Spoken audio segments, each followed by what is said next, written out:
If dialogue is the path to peace, why has it been so difficult for South Sudan to walk that path?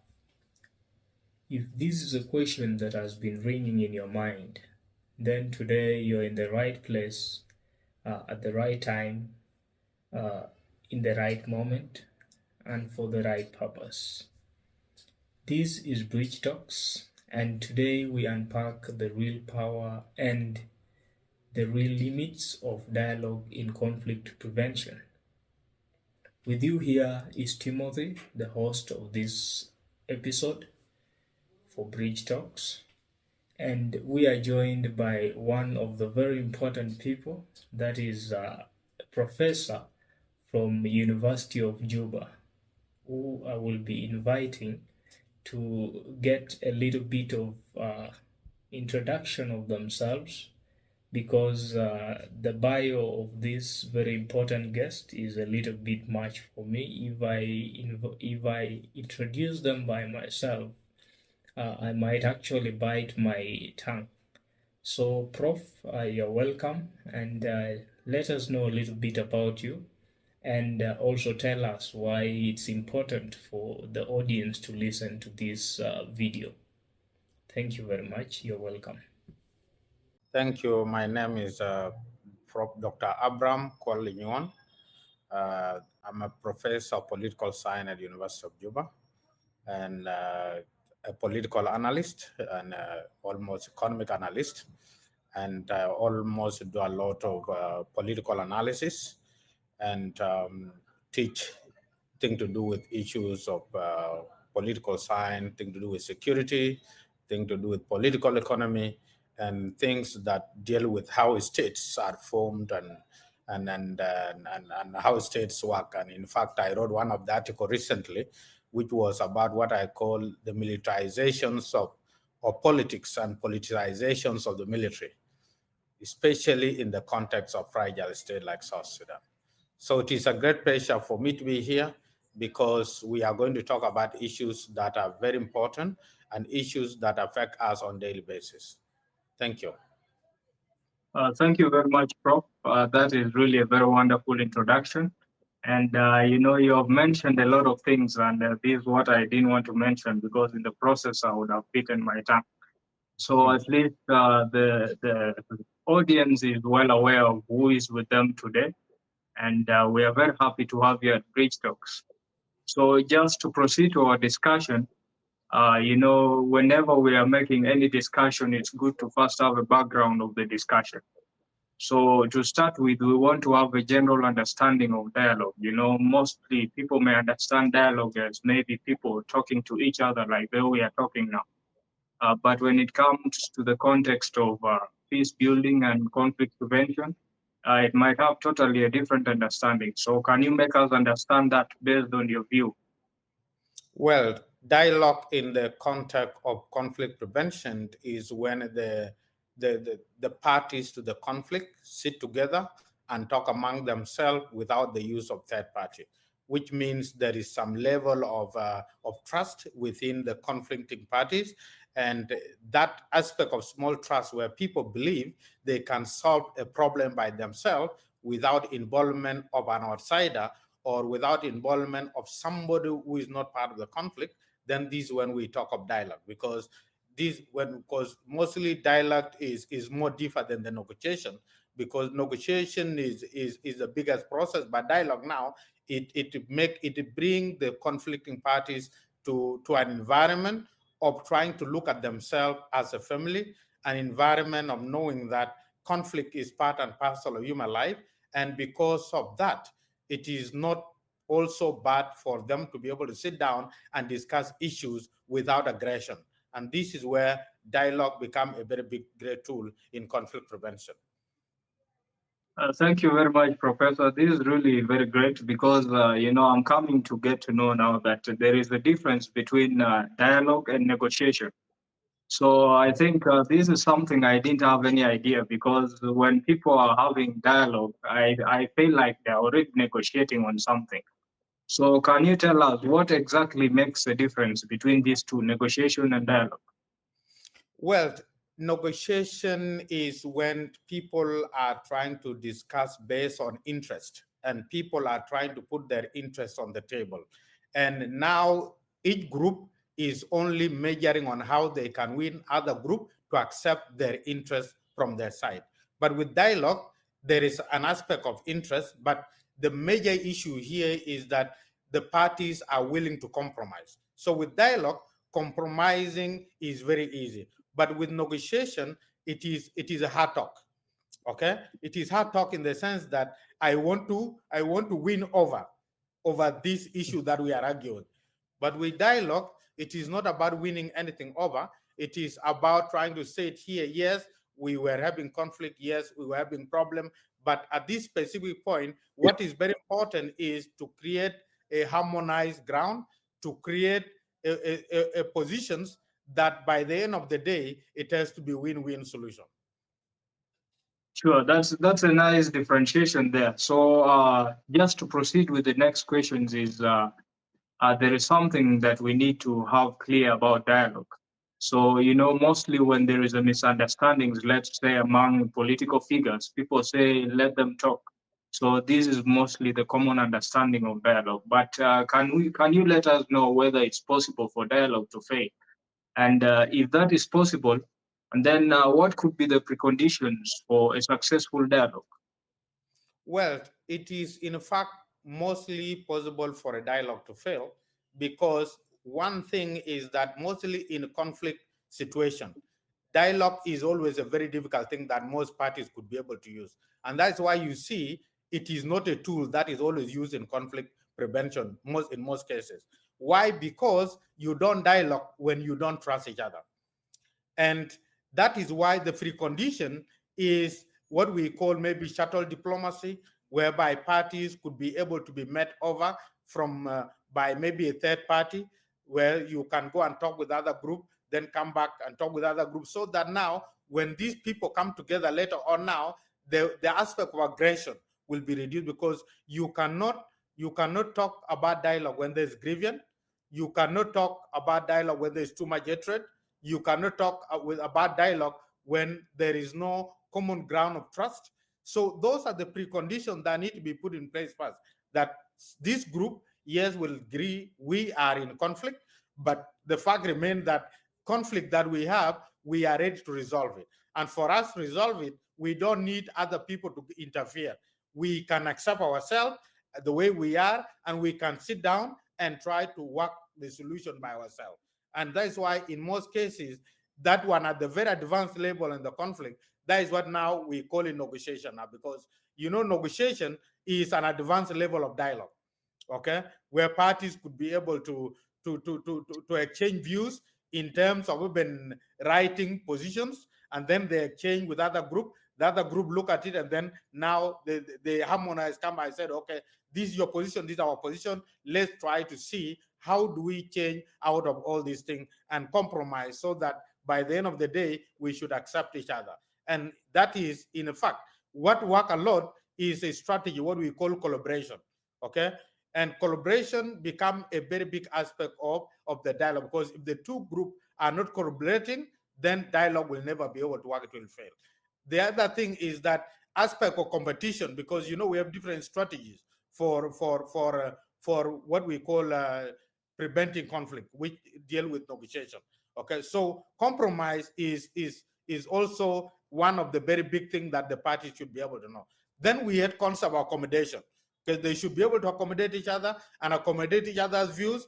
And when a certain group speak about a certain aspect, then it should not be seen as a trigger to the conflict. So it should be seen positive. So that is what happened when people deal with dialogue. Sure, thank you very much, Prof. You know, I like the way you put them very well. And I feel like most of these points, you know, they don't only apply when it comes to national dialogue, but one of the reasons I love this kind of bridge talk conversation is because I get to learn a lot that actually teach me in the daily life also. Because things like building trust for you to have a good dialogue, things like there shouldn't be hatred among the two parties.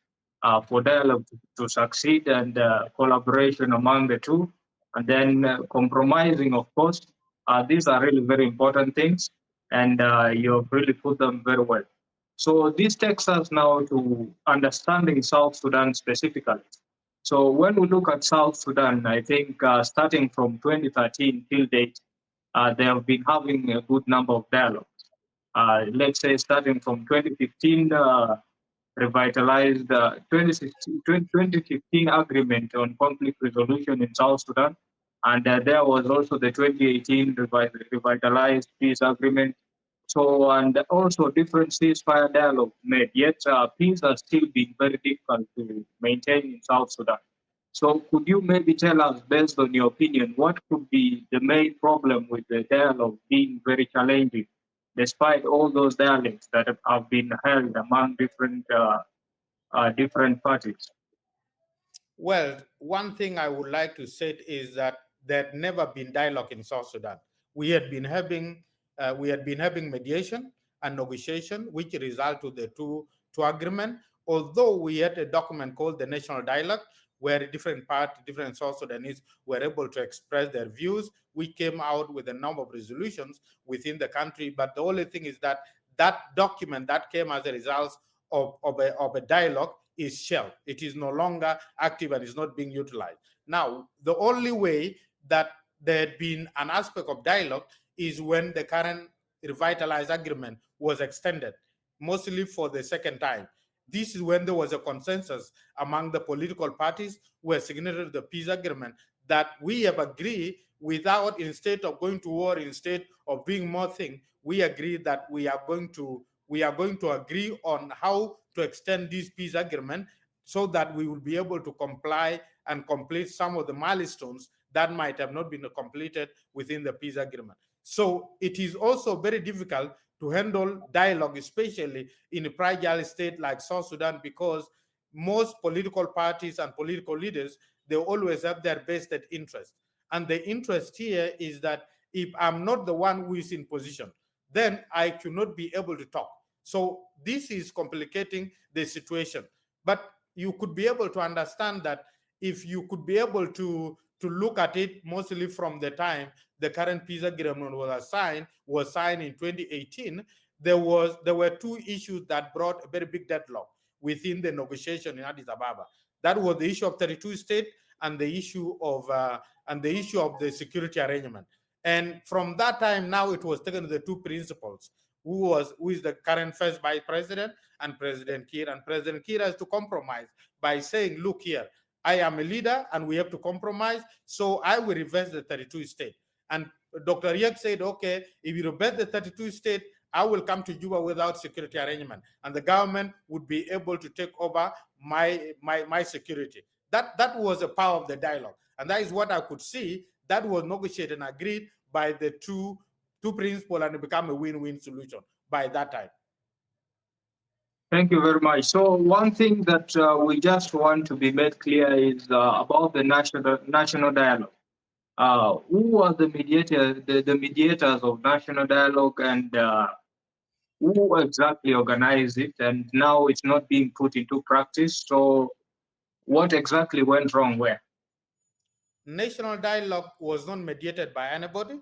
It is a conversation by South Sudanese, which was initiated by the government by that time and led by the president, appoint some prominent leaders, and there were like the former General Lagu, Abel Alier. Then we had got a number of high bishops and a number of very high-profile South Sudanese. But now the issue why it was called dialogue, it was not a dialogue between political parties or politicians among themselves or political elite. This was a conversation among the South Sudanese. So it was like, if this country is supposed to be good, what should we do? And the citizens were able to express their views freely, and those views are still now valid. And if we were really to implement those views, this country could go ahead and could be a better place. So it was not a mediated process. It is this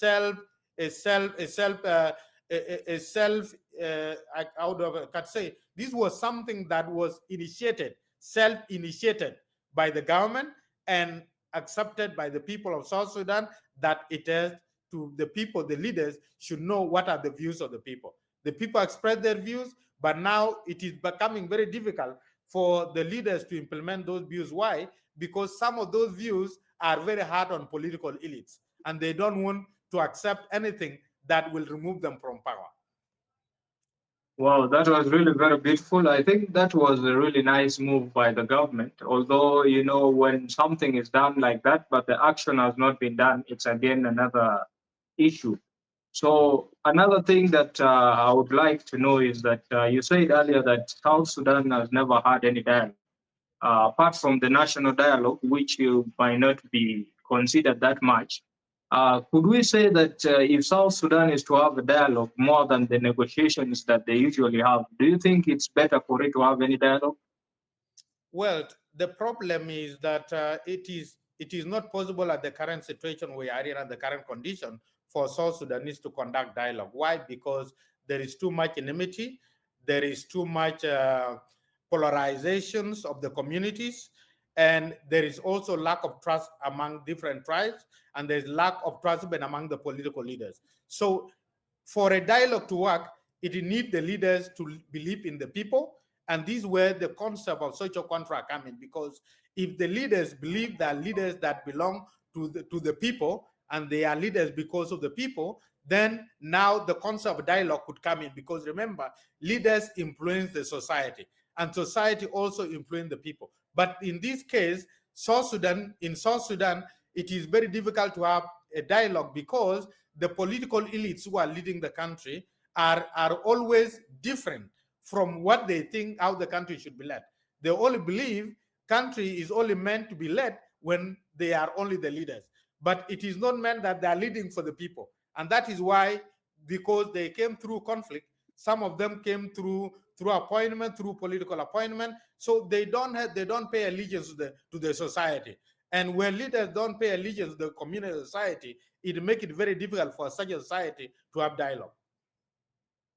Thank you very much on that part. Actually, I had a question on asking whether, you know, the youth and the citizens are important part of the dialogue, whether involving them is of any significance. And concerning the South Sudan dialogue, have they ever been involved in a proper manner?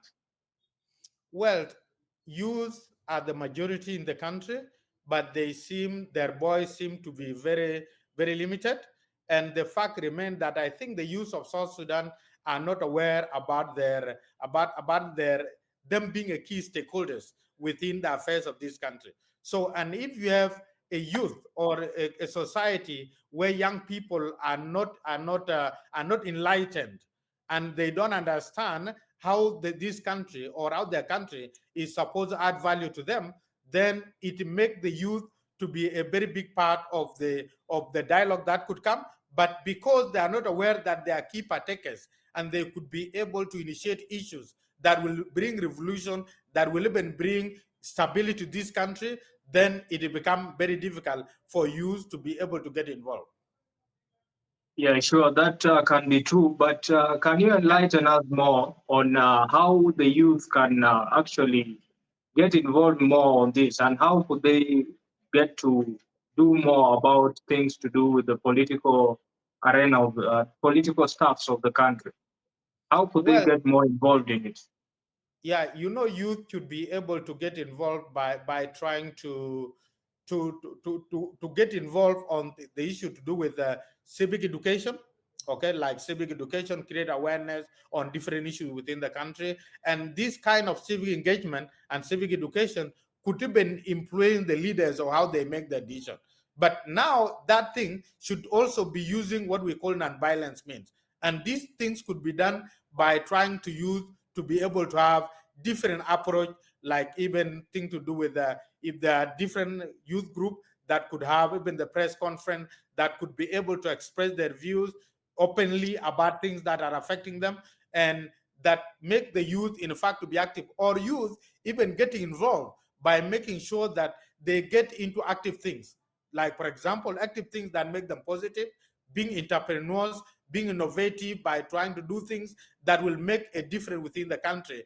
Because since youth are majority and majority are educated, then we would have seen the value of youth by making sure that every little thing that they do in this country is trying to promote the government, is trying to promote the society, and is in a fragile state like South Sudan.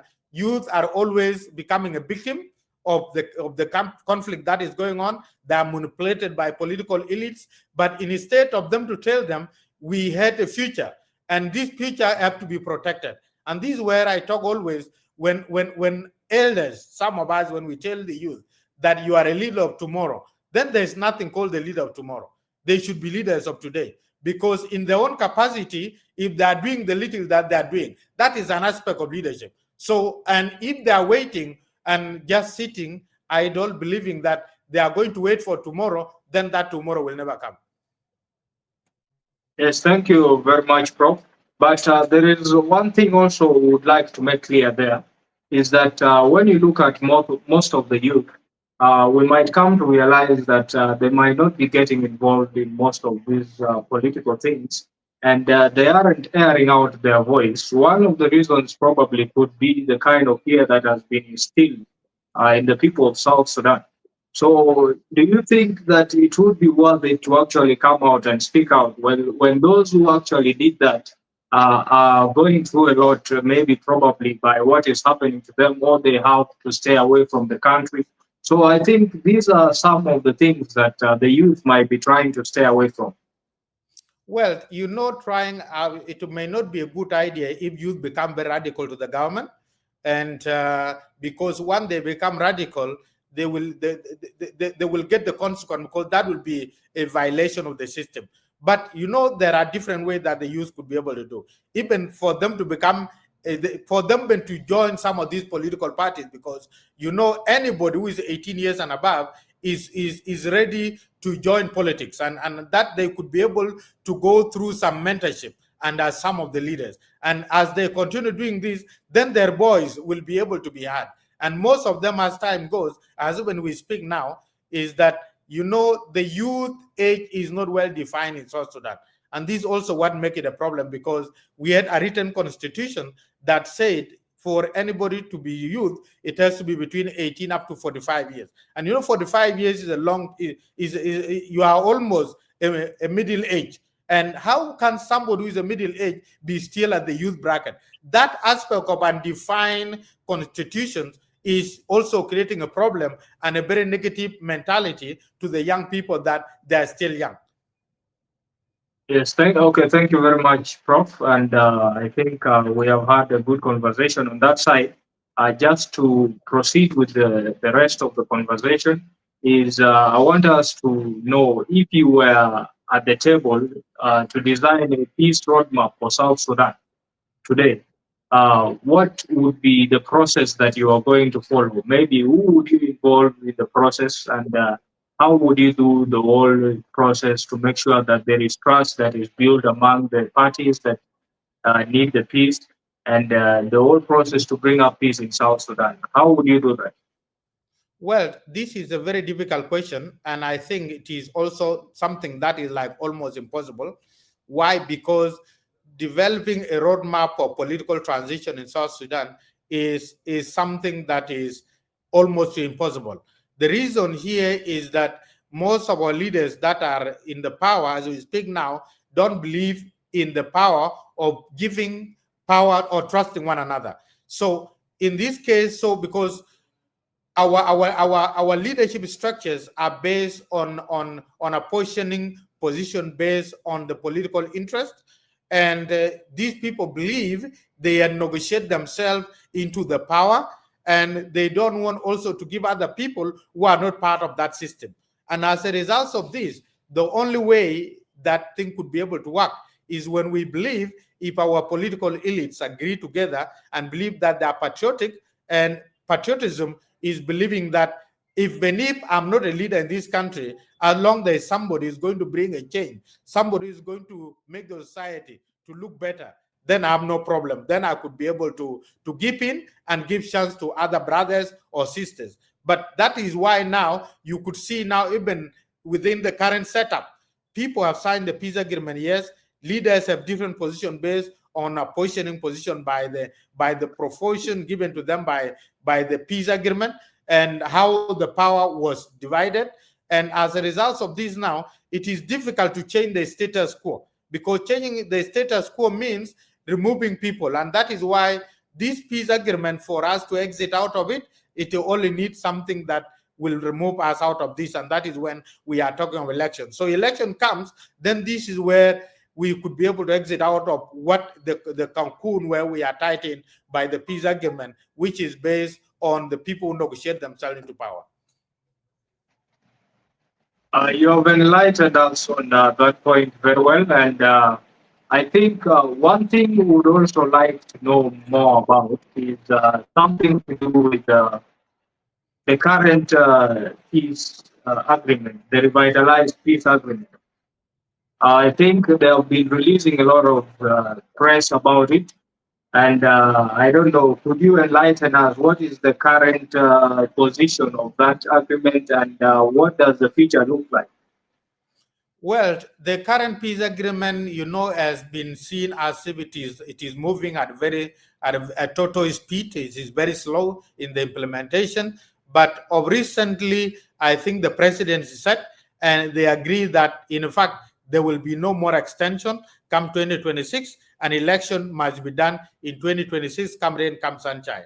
But that also comes with challenges. Even if the parties unanimously negotiated and agree, because they have a dialogue among themselves, the presidency, and that there will be election, the very big problem is that if there are no resources, then that election will be a nightmare, because politics is a very expensive game. And as a result of this, the government need to get prepared, and by trying to raise resources, and also they need to get some support from international community for such a thing to be able to work. Thank you very much on that. And to continue with, when we look at dialogue, we have clearly seen that there are very high chances of dialogue failing in South Sudan. So are there other alternatives for conflict prevention, other tools that South Sudan could have as options and use? Well, the dialogue is supposed to be one of the tools, because I told you that the only way dialogue can work is because we have peace agreement, and all the political elites are together, being bound by the agreement, and they could be able to dialogue among themselves on how to exit the country out of the fragility. And the only tool that could be able to work now is by going to election, which the only thing I said before, and believing that if somebody win election, then now this will bring legitimacy to the new government, and it will also it will give the right to the people of South Sudan rather than the people who had appointed themselves into the power. Thank you very much. So clearly we have seen that probably the most reliable solution to the peace in South Sudan would be actually the election. So I think this is what we shall be waiting for, and see what happens by that time. And another thing that actually I want us to look at is there are a lot of countries that have undergone this kind of dialogues and agreements. And we have had countries in Africa that have successfully had this kind of dialogue. And I believe that, we get to get experiences or confidence that something could work for South Sudan or for any other country if it worked for another country. So some of the countries are countries like Burundi. I think Burundi Arusha Accord in 2000 was signed, and 5 years later, it happened to end the conflict that was there in Burundi. So this is a good experience for us. So do you think there is something different that these people are doing that made it a success? Well, it is true, but I don't even think whether the Burundi could be given as a very good case, especially in this region. And the only best example that we can give is the example of Rwanda, where there was genocide in 1994. And when Rwandese came and decided that we are going to stay as brothers and sisters, then it is becoming now Rwanda has become a very good model where dialogue was made, because that time they use a concept called gachacha. Gachacha is just like sitting on the grass, and the community sit together, and people confessed what bad thing they did to other people. And people say now, because you had confessed, You kill my brother, I kill your uncle. Now let's forgive each other. Let the people are dead. The people are living now, let's live in peace. So Rwanda could become a very good model on how dialogue among the citizens themselves become a source of stability. Then maybe another way is maybe Kenya at a very small margin because of post-election violence in 2007, which was later on bring what we call the coalition government. And the coalition government was able to work on the issues of the people, that bring the people together and let the people say that never to war again, because we had fought to each other and we were able to. So I could say in this kind of region, maybe the most successful dialogue among the citizens is the case of Rwanda, followed by the one of Kenya. But the one of Burundi, not very well, because even Burundi is still a problem up to today. So that is what I could say. That is really very beautiful, Prof. And you've given us very nice insights about Rwanda and Kenya. And I think Rwanda could be the best example, as you have said, because we have seen what Rwanda went through. This is something that a lot of people know about. I think this was one of the darkest chapters in human life. But still, they went ahead and they turned over everything, and now everything looks very different in Rwanda. I think it's one of the countries in Africa now that is admired by people. It looks like it didn't go through this phase of conflict. So, and I think as a South Sudanese, we should be able to learn from countries like Rwanda, Kenya, and have the belief that also one time we could be able to have this kind of changes and be a country that is of admirable qualities. So that is really very wonderful, Prof, and thank you very much about that. So to conclude with our discussion, can you give us, what could you tell us about maybe dialogue, the final advice that you would give to the audience, or something that they would understand generally about dialogue to close the conversation? Well, thank you very much for this opportunity. You know, thing to do with dialogue is a very critical issue, and is something that people may not be able to get in if they don't trust each other, as I said before. And for us to be able to promote dialogue within South Sudan, there must be trust among ourselves, and we must be able to know now. We should know that this country belongs to all of us, and nobody is going to take anybody out of this country even if we continue fighting each other. So we should be able to love this country, and this is where issue of patriotism come in. So good citizens who love their country, they're the one who will be able to promote dialogue. But if you are not patriotic to your own country, then dialogue is becoming impossible, because people could believe that if it is not me who is a beneficiary of this, if it is not me who is like this, then nothing will be able to work. That is spirit of believing you are the only one, and the only one who can do anything good or who can own anything good, then that is what kills the spirit of dialogue. Thank you very much, Prof. I love the final message that you have passed to the audience, and it's really a very beautiful message. Most especially the part that you say patriotism is very important, and that is really very true, because I think a patriotic person to his country or our country would actually do things that wouldn't hurt the country in general, things that would bring the country up, things that would make the country proud, things that would make other people feel like that could have been the country that they belong to. And this is really a very strong message, and I urge all the audience to really take this message important and put it into action. So thank you very much, Prof. We were very happy to have you here, and we wish that we could have you in most or the next of our episodes, and we shall be very appreciative if you will be able to be with us in next episode when possible. So thank you very much, Prof. Thank you very much. It was a pleasure for me to have this time with Bridge Talks. So it is a pleasure. Thank you very much, Prof. And today we come to the end of our conversation about the role of dialogue in conflict prevention.